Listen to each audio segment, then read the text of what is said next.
everyone! Welcome to my virtual class. I am Mom J and I'm your teacher for today. Happy learning! Graphing linear equation and writing the equation of the line. So, meron tayong apat na methods kung paano mag-graph at mag-write ng linear equations. So, ito ay gamit ang mga sumusunod. So, number 1, using the slope and y-intercept. Number 2, slope and a point. Number 3, x and y-intercept. And number 4, 2 points. So, this time, dun muna tayo sa method number 1. So, ang topic natin ay graphing and writing the equation of the line given slope and y-intercept. So, alam ko naman na familiar na kayo kay slope tsaka kay y-intercept. So, mag-graph naman tayo. At magsusulat tayo ng equation of the line gamit si slope tsaka si y-intercept. So, mag-focus muna tayo sa graphing. So, how to graph a linear equation using slope and y-intercept? So, paano nga ba mag-graph ng linear equation gamit si slope tsaka si y-intercept? So, to graph using slope and y-intercept, you must identify first the slope and y-intercept of the linear equation. So, kailangan, kapag may given tayong linear equation at gusto natin siyang i-graph, kailangan lang natin kunin si slope tsaka si y-intercept. So, alam ko naman na may knowledge na kayo kung paano siya kunin. And then, plot first the y-intercept, then use the slope to find the other point. So, kapag nakuha na natin silang dalawa, uunahin yung i-plot si y-intercept, and then, gagamitin yung si slope para makuha yung pangalawang point. So, pag nag-graph tayo ng linear equation, kailangan natin ng dalawang point. And then, i-connect natin siya using a line. So, try na natin. So, examples. So, sketch the graph of the linear equation y equals 3x minus 4. So, ang ating linear equation ay naka-slope-intercept form. So, madali na para sa inyo na hanapin or i-determine si slope tsaka si y-intercept. So, ano nga ba ang slope natin dito? So, ang slope natin ay 3. At ang ating y-intercept ay negative 4. So, meron na tayong slope, meron na tayong y-intercept. So, pwede na natin siyang i-graph. So, using the Cartesian plane, so let's start with the y-intercept. So, si y-intercept, alam nyo naman na it is located at the y-axis, yung vertical line. Kaya since ang ating slope ay negative 4, ang ating y-intercept ay negative 4, kaya ipa-plot natin siya sa baba ni y-axis. So, ito siya. Ayan.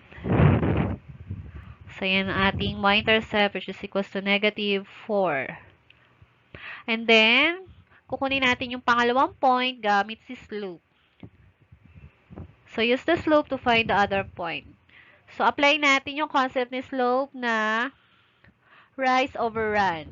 So, ang slope natin ay 3. So, gamitin natin yung rise over run. So, dahil whole number ang ating slope, automatic, ang ating run ay equals to 1.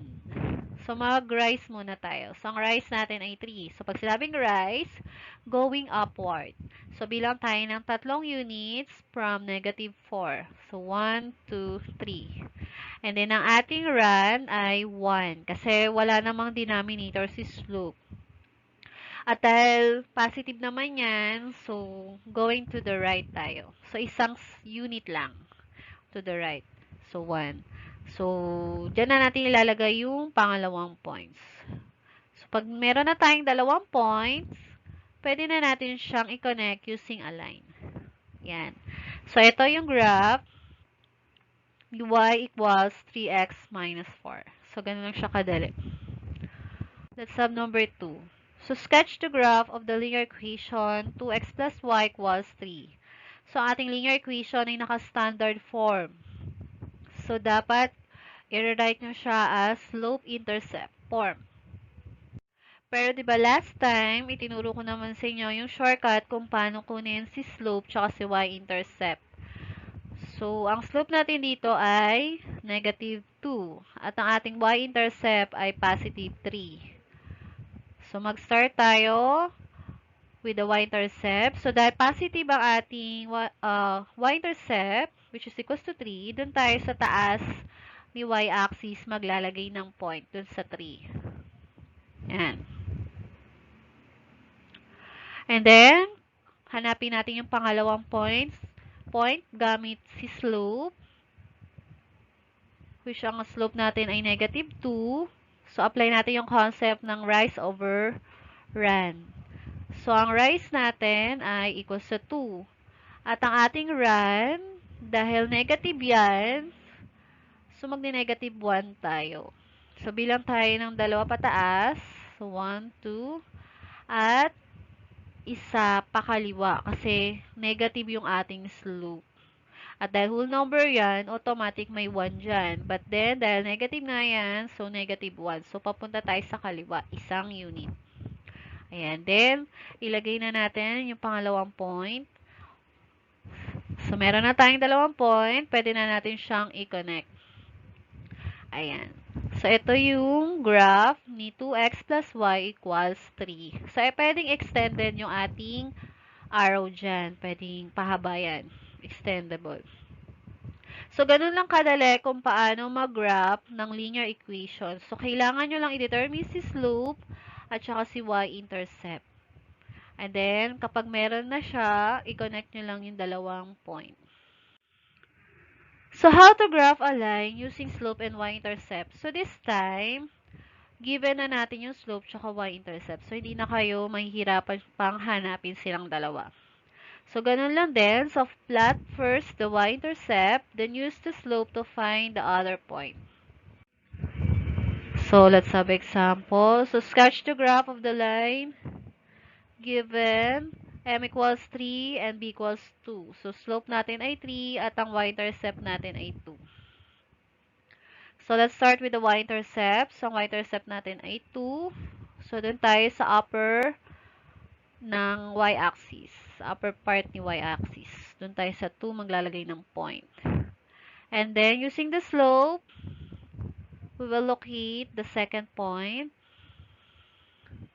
So, ang slope natin ay 3. So, apply natin yung concept ni rise over run. So, the whole number yan, automatic, ang denominator natin dyan ay 1. At dahil positive naman yan, so, going to up and going to right lang. So, ang ating rise ay equals to 3. So, 1, 2, 3. At ang ating run ay equals to 1. So, 1. And then, lagay natin yung point. Then, connect. So, ayan. So, yan yung graph ni slope, which is equals to 3, and y-intercept, which is equals to 2. So, number 2, sketch the graph of the line given m equals 4/5 and b equals negative 2. So, using the Cartesian plane, so mag-start tayo lagi kay y-intercept. So, ang y-intercept natin ay negative 2. So, dahil negative yan, dito tayo sa baba ni y-axis. Okay, yan. Diyan tayo maglagay ng point. And then, using the slope, hanapin natin yung pangalawang point. So, using the concept of rise over run, so ang slope natin ay 4/5.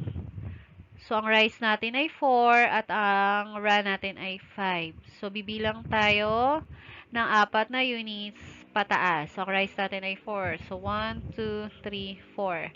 And then, ang run natin ay 5. So, 5 units to the right. So, 1, 2, 3, 4, 5. And then, lagay natin dyan yung point, yung pangalawang point. And then, i-connect na natin silang dalawa. So, ayan yung graph ng ating number 2. Number 3, sketch the graph of the line given m equals negative 5/8 and b equals to 2.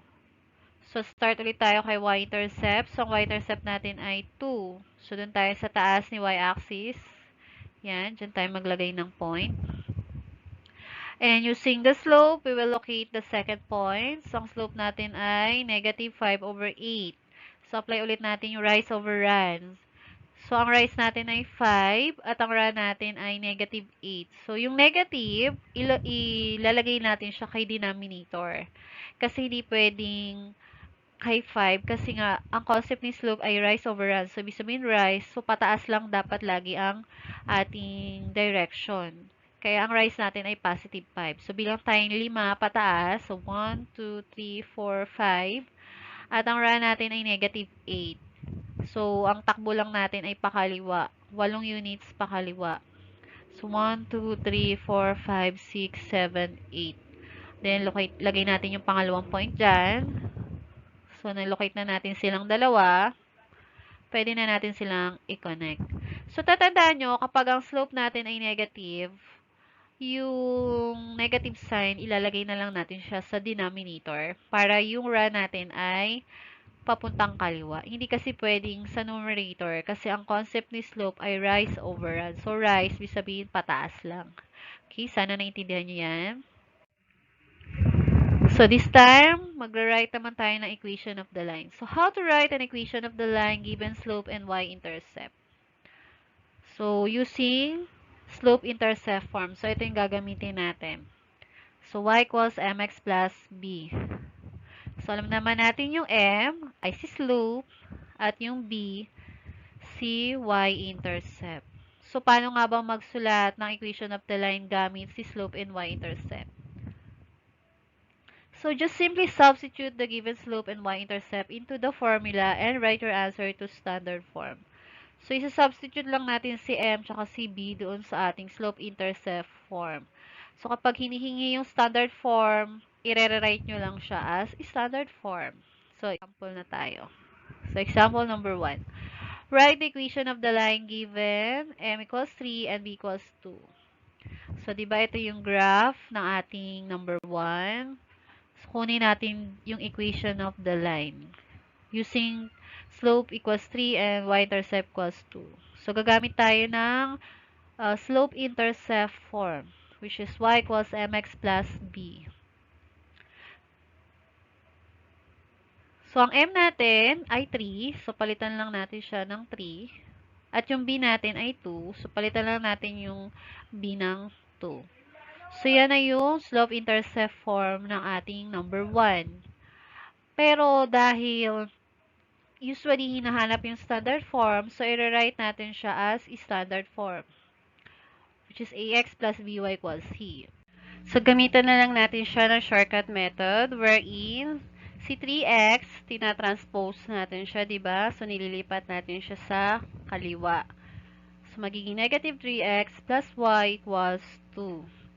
But then, dahil negative yung ating ax, kailangan gawin natin siyang positive. So, mag-multiply tayo ng negative 1 to both sides. So, magiging 3x minus y equals negative 2. So, yan na yung ating standard form. So, ating final answer, so the equation of the line for number 1 or given slope equals 3 and y-intercept equals 2 are y equals 3x plus 2 kung naka-slope-intercept form siya or 3x minus y equals negative 2 kung siya ay naka-standard form. So, number 2, write the equation of the line given m equals 4/5 and b equals negative 2. So, ito yung graph niya, di ba kanina? So, kunin natin yung equation of the line. So, using the slope-intercept form, which is y equals mx plus b. So, mag-substitute lang tayo ng value ni m at substitute tayo ng value ni b. So, ang m natin ay 4/5 at ang b natin ay negative 2. Yan. So, yan na yung kanyang slope-intercept form. So, paano kung standard form yung hinahanap? Which is ax plus by equals c. So, ganun ulit. So, using transposition method, so si 4/5 x, ilipat lang natin sa kaliwa. So, magiging negative 4/5 x plus y equals negative 2. Kaya lang, naka-negative na naman yung ating leading coefficient. So, kailangan gawin natin siyang positive. At dahil fraction yan, kailangan nating tanggalin si fraction, si denominator. So, ang gagawin nyo, magmumultiply tayo ng negative 5 to both sides. So, magiging 4x minus 5y equals 10. So, yan yung kanyang standard form. So, ang ating final answer, so the equation of the line given slope equals 4/5 and y-intercept equals negative 2, or y equals 4/5 x minus 2 kapag naka-slope intercept form, or 4x minus 5y equals 10 kung siya naman ay naka-standard form. Ayan. Number 3. So, write the equation of the line given m equals negative 5/8 and b equals 2. So, ito yung graph niya, di ba? So, kunin natin yung equation of the line. So, using y equals mx plus b. So, i-substitute natin si m, which is equals to negative 5/8. At si b naman, which is equals to 2. So, yun na yung ating slope-intercept form. So, kung halimbawa hinahanap si standard form, so, alam nyo na yung gagawin. So, ganun pa rin. Ilipat lang natin si negative 5/8, negative 5/8x sa kaliwa. So, magiging 5x/8 plus y equals 2. At dahil may denominator ang ating leading coefficient, so tanggalin natin siya. So, mag-multiply lang tayo ng 8 to both sides. So, ang ating sagot ay 5x plus 8y equals 16. So, yan. So, ang ating final answer, so the equation of the line given slope equals negative 5/8 and y-intercept equals 2, or y equals negative 5/8 x plus 2 kung siya ay slope-intercept form, or 5x plus 8y equals 16 kung siya naman ay naka-standard form. So, ganun lang siya kadali. Ganun lang kadali kung paano magsulat ng equation of the line given slope and y-intercept. So, at ganun lang din siya kadaling i-graph. Okay, sana naintindihan nyo yung ating lesson. So, kayo naman. So, try it now. So, sketch to graph and write the standard form of the equation of each line given the slope and y-intercept. So, ipakita nyo sa akin yung graph at isulat nyo yung equation of the line using standard form. So, naka-standard form lang ang hinihingi. So, gamit ang slope and y-intercept. Ayan. Thank you for watching. Don't forget to like, share, comment, and subscribe to my channel. Until next time.